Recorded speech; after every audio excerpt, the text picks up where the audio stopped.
Hello everyone, welcome back. Study ম্যাথমেটিক্সের প্রত্যেকে স্বাগত জানিয়ে ক্লাস 6 থেকে chapter 5 page number 68 video part number আজকে 12 করব। বেলুন দেখে নিয়ম তৈরি করি। জ্যাসমিন ও মামুদ কিছু বেলুন কিনেছে। জেসমিন কিনেছে 3টি বেলুন আর মামুদ কিনেছে 2টো বেলুন। আমরা দুজনে মোট কতগুলো বেলুন কিনলাম দেখি। মোট বলতে দুজনের যোগফল, তাহলে জেসমিনের 3টি বেলুন ও মামুদের 2টি বেলুন, তাহলে 1 2 3 4 5। এই যে দেখো এখানে 3টি বেলুন, অর্থাৎ জেসমিনের হচ্ছে 3টি আর মামুদের হচ্ছে 2টি, তাহলে দুজনের মধ্যে কি করব, যোগ করব, যেহেতু আমরা মোট বের করছি। তাহলে 3 আর 2 যোগ করলে আমরা 5 পাবো, অর্থাৎ মোট 5টি বেলুন কিনেছে। আবার যদি আমরা প্রথমে মামুদের 2টো বেলুন প্রথমে আমরা রাখি ও জ্যাসমিনের 3টে বেলুন আমরা পরে রাখবো, তাহলে এদের দুজনের যোগফল কী হবে, তাহলে অর্থাৎ এবার 2 যোগ 3 হবে, কেন কি প্রথমে 2টো বেলুন রেখেছি যে মামুদের, তারপরে আমরা জ্যাসমিনের বেলুন রেখেছি, তাহলে দুজনের যোগফল 2 আর যোগ 3, তাহলে কত পাবো আমরা, 5 পাবো। তাই 3 যোগ 2 সমান 2 যোগ 3, কেন কি দুজনেরই যোগফল 5, 3 যোগ 2 5, আবার 2 যোগ 3 সেটিও 5। স্বাভাবিক সংখ্যা যোগের সময়ে সংখ্যা দুটি বিনিময় করলে একই থাকে। বিনিময় কথার অর্থ কী দেখো, বিনিময় বলতে এদের মধ্যে স্থান পরিবর্তন, যে এখানে 2 পরে ছিল, পরবর্তীতে 2 কি আসলো সামনে, মানে 2 আসলো 3-এর জায়গায়, 3 আসলো 2-এর জায়গায়, এই যে স্থান পরিবর্তন করা সেটাকেই বলবো আমরা বিনিময়।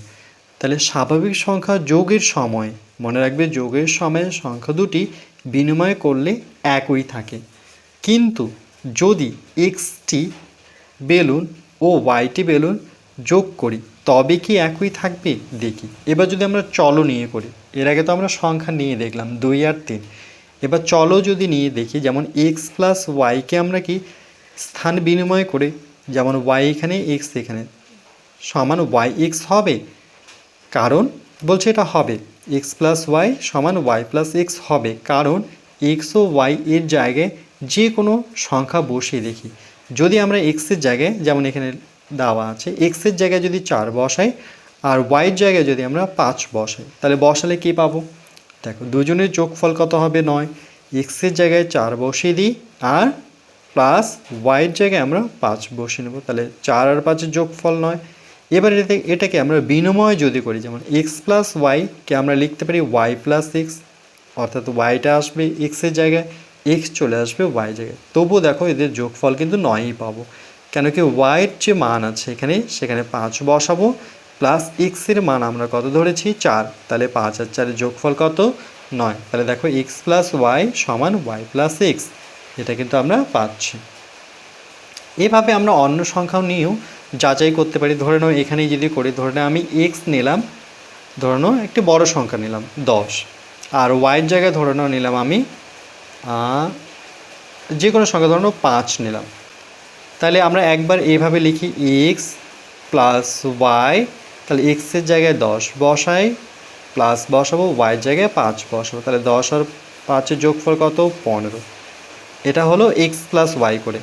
আরেকবার আমরা কি করব, স্থান বিনিময় করব, অর্থাৎ ওয়াইটাকে প্রথমে লিখব, এক্সটাকে ওয়াইয়ের জায়গায় বসাবো, তাহলে এবার ওয়াইয়ের মান কত 5 আর এক্সের মান কত, এক্সের মান 10, তারপরও দেখো এদের যোগফল কত হচ্ছে 10 আর 5-এ যোগ করলে 15, যেহেতু দুজনেরই উত্তর 15 আসছে, তাহলে আমরা এভাবে লিখতে পারি যে সুতরাং এক্স প্লাস ওয়াই সমান ওয়াই প্লাস এক্স, তাহলে যোগের ক্ষেত্রে বিনিময় নিয়ম মেনে চলে। বলছে অন্য যে কোনো সংখ্যা এক্স ও ওয়াই এর জায়গায় বসে নিজেই যাচাই করে, এই তো আমি করেই দিলাম যে এক্সের জায়গায় 10 বসালাম, ওয়াইয়ের জায়গায় 5 বসালাম, এরকম আবার অন্য সংখ্যা নিয়ে তোমরা যাচাই করতে পারো, আমি একটা করে দিলাম।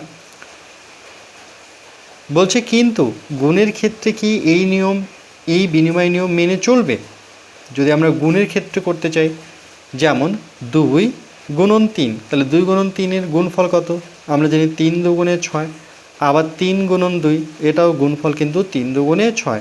তাহলে দেখো স্থান কিন্তু বিনিময় করলো, এরা বিনিময় নিয়ম মেনে চলে। কেন কি, এই যে 2 প্রথমে ছিল সেটা আমরা 3-এর জায়গায় বসালাম, আবার 2 যেখানে ছিল 3 যেখানে ছিল সেটা চলে আসলো 2-এর জায়গায়। এটা কিন্তু জায়গা পরিবর্তন করলো, দুজনের গুণফল কিন্তু 6ই দাঁড়াচ্ছে। তাই আমরা 2 গুণন 3 সমান 3 গুণন 2 লিখতে পারি। তাহলে দেখছি স্বাভাবিক সংখ্যা গুণের বিনিময় নিয়ম মেনে চলে। স্বাভাবিক সংখ্যাগুলো প্রত্যেকটা 1 থেকে যতগুলো সংখ্যা আছে 1 2 3 4 5 6 7 8 9 10 11, যতগুলো সংখ্যা আমরা গুনতে শুরু করি না কেন, প্রত্যেকটাই হচ্ছে স্বাভাবিক সংখ্যা। তাহলে স্বাভাবিক সংখ্যা গুণের বিনিময় নিয়ম মেনে চলে। ভীষণ ইম্পর্টেন্ট লাইন, এগুলো মনে রাখবে। আর যোগের ক্ষেত্রেও আমরা দেখলাম যোগের ক্ষেত্রে বিনিময় নিয়ম মেনে চলে। এই যে নিয়ম হয়, যোগের ক্ষেত্রে বিনিময় নিয়ম হয়। এই লাইনগুলো ভীষণ ইম্পর্টেন্ট। বলছো দুটি চলও কি একই নিয়ম মেনে চলে? এখানে তো সংখ্যা দেখলাম, এবার চলো নিয়ে যদি আমরা দেখি, তাহলে দুটি চলো এক্স ও ওয়াই নিলে এক্স গুণন ওয়াই ইকুয়াল টু ওয়াই গুণন এক্স হবে। কারণ এক্সের জায়গায় আমি যদি মান বসাই 7, ওয়াইয়ের জায়গায় যদি 9 বসাই, যে কোনো সংখ্যা, আবার যে কোনো সংখ্যা নিয়ে যেমন 5 নিতে পারি, 3 নিতে পারি, বসিয়ে পাই। তাহলে কি পাবো দেখো, এক্সের জায়গায় আমরা বসাবো কত? 7। এই যে এক্স গুণন ওয়াই, প্রথমে এটা নেব এক্স গুণন ওয়াই, তাহলে এক্সের মান বসাবো 7, তারপরে গুণ চিহ্ন দিয়ে ওয়াইয়ের মান কত ধরেছি 9, তাহলে 9 বসাবো, 7 লং কত 63 পাবো।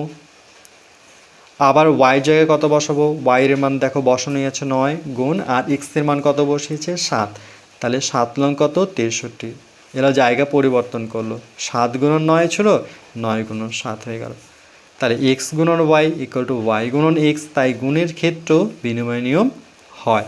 এক্স ও ওয়াইয়ের জায়গায় অন্য যে কোনো সংখ্যা বসিয়ে নিজেই যাচাই করি। তো এখানেই করে দিচ্ছি, ধরে নাও আমি এক্স বসালাম, কত বসাবো? যে কোনো সংখ্যা ধরে নাও 5 বসালাম। আর ওয়াই ধরে নাও আমি 3 নিলাম। তাহলে আমাদের নিয়মটা কি? এক্স গুণন ওয়াই। তাহলে প্রথমে আমরা এক্স গুণন ওয়াই করে দেখি। এক্সের মান বসাবো 5, গুণ চিহ্ন দেবো, ওয়াইয়ের মান কত ধরেছি আমরা 3, তাহলে 3 5 কত 15। আর একটা আমরা কি জানি, এক্স ইন্টু ওয়াই, এটাকে বিনিময় করে দিই, ওয়াইটাকে সামনে রাখবো, এক্সটাকে ওয়াইয়ের জায়গায় রাখবো, মানে জায়গা পরিবর্তন, বদলিয়ে দিলাম জায়গা।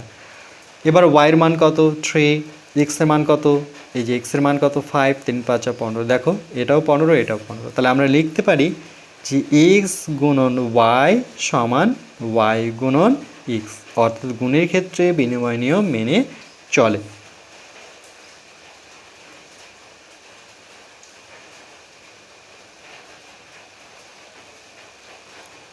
আজকে আমরা এই পর্যন্তই করব। এরপর পরবর্তী পার্ট নাম্বার 13 আমরা পেজ নং 69 করব।